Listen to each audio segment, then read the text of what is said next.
Welcome back once again to the Imaginary Gallery. It's TJ, your host, and we are still covering Lundy Bancroft's book, Why Does He Do That? Inside the Minds of Angry and Controlling Men, the Process of Change for the Abusive Person. The next section we cover the abusive person's outlook on change. To guide Lundy Bancroft's clients through the work of overcoming abusiveness, he has to keep in mind the fact that they will bring their usual habits, attitudes, and manipulations to the process of change itself.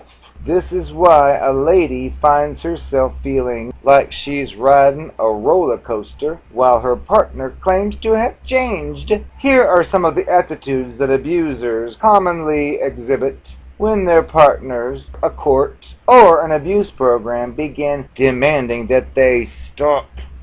The change game is just like the rest of the routine. Abusers can turn their manipulative skills to creating an appearance of change. This was the style we saw in Chapter 1 with Coral, who put on such a show of developing insights at his abuser group, but whose treatment of Peggy was as verbally cruel as ever and was rapidly headed back towards physical violence. Bancroft says he could not count the number of clients who come into groups of his when they are separated from their partners and hoping for a reconciliation, or barred from the house with a restraining order and trying to get permission to return, who then vanish from the abuser program the moment that they get what they want. A man may say to its partner, "I'm learning so much from the abuse groups, and if you let me move back in, I'll work even harder in this program." But as soon as his bags are unpacked, the excuses begin. The program's too expensive. He doesn't need it anymore. He doesn't feel comfortable being in a room with real abusers because it's not like him. You and I have just had a few little problems. I can stop abuse by learning non-abusive ways to control and manipulate my partner. Bancroft says he hears this one, mostly unconscious, attitude in the voice of the client who says to him, "I thought you were gonna be giving me the tools to help me manage my partner's crazy behavior. You aren't helping me with that at all." His expression, crazy behavior, is a code phrase for any way in which she stands up to him, expresses anger, or insists on maintaining a separate identity rather than just conforming to exactly what he wants her to be. A very large percentage of men who join abusive programs quit within the first few weeks.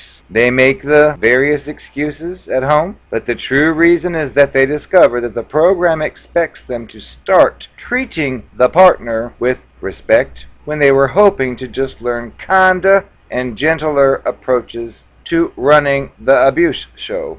Change is a bargaining chip.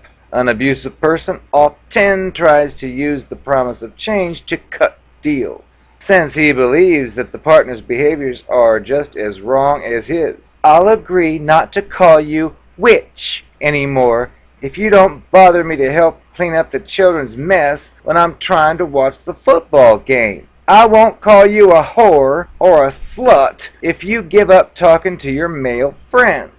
I won't push you up against the wall if you drop your side of the argument whenever you see that I'm really upset." To him, these seem like fair deals, but in reality, they require a lady to sacrifice her rights and freedom in return for not being abused. A coercive bargain that is in itself abuse.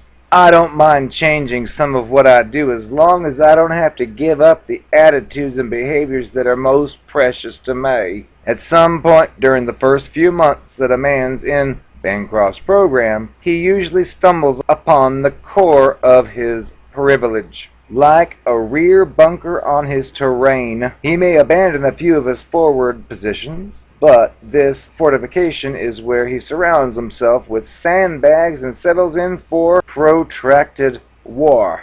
A client may agree to stop constantly interrupting the partner and dominating arguments, for example, but when Bancroft tells him that he needs to be doing his share of child care, even during football season, he draws the line. If being a respectful partner requires actually rising off of his behind, he'd rather be abusive. Another client may consent to stop spending all of the family's money on himself, but if Bancroft tells him that he also has to give up his chronic pattern of having affairs with whores, he decides the losses have become too great and he quits. An abusive person who does not relinquish its core entitlements will not remain non-abusive. This may be the single most overlooked point regarding abusers and change. The progress that such a man appears to be making is an illusion. If he reserves the right to bully the partner to protect even one specific privilege, he is keeping the abuse option open. And if he keeps it open, he will gradually revert to using it more and more until its prior range of controlling behaviors has been restored to its full glory.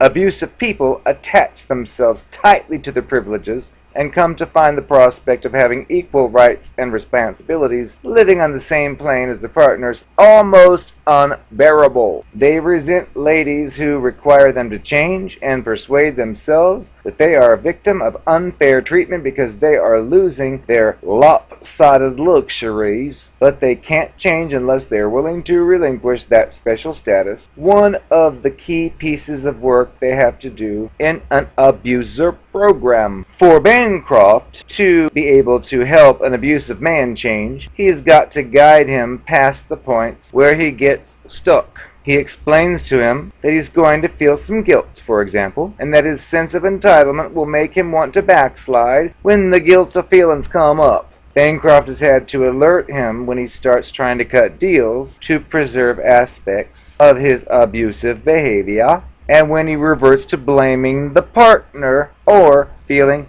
sorry for itself.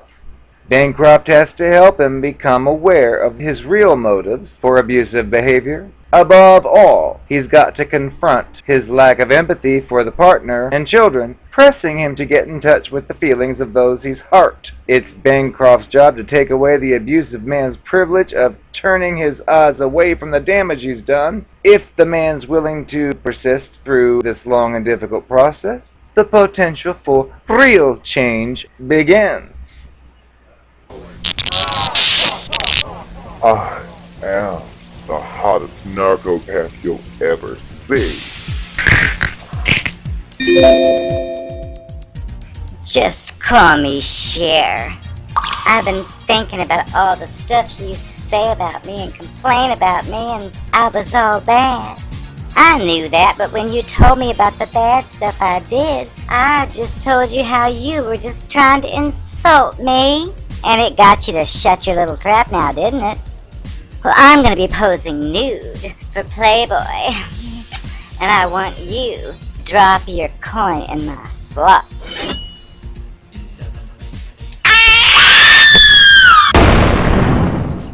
My pussy willow's hot, my pussy willow's nice, my pussy willow's what you want, my pussy willow's price, my pussy willow's hot, my pussy willow's for you, my pussy willow's due, my pussy willow's for me.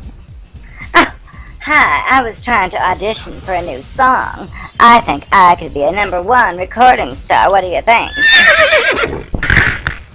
I think I'm the best. If you don't, well then, beep you. I know I'm the most beautiful one you've ever had. Keep that in mind, because my latest one's not working out, so I might be giving you a call pretty soon. I need my Virginia service.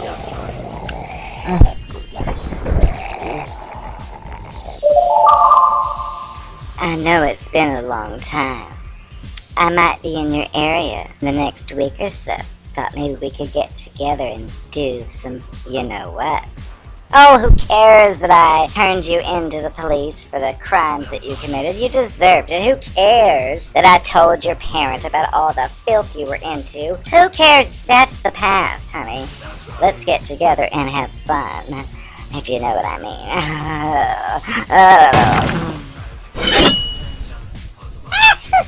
I know it bothered you that it seemed like every man on the campus knew my name.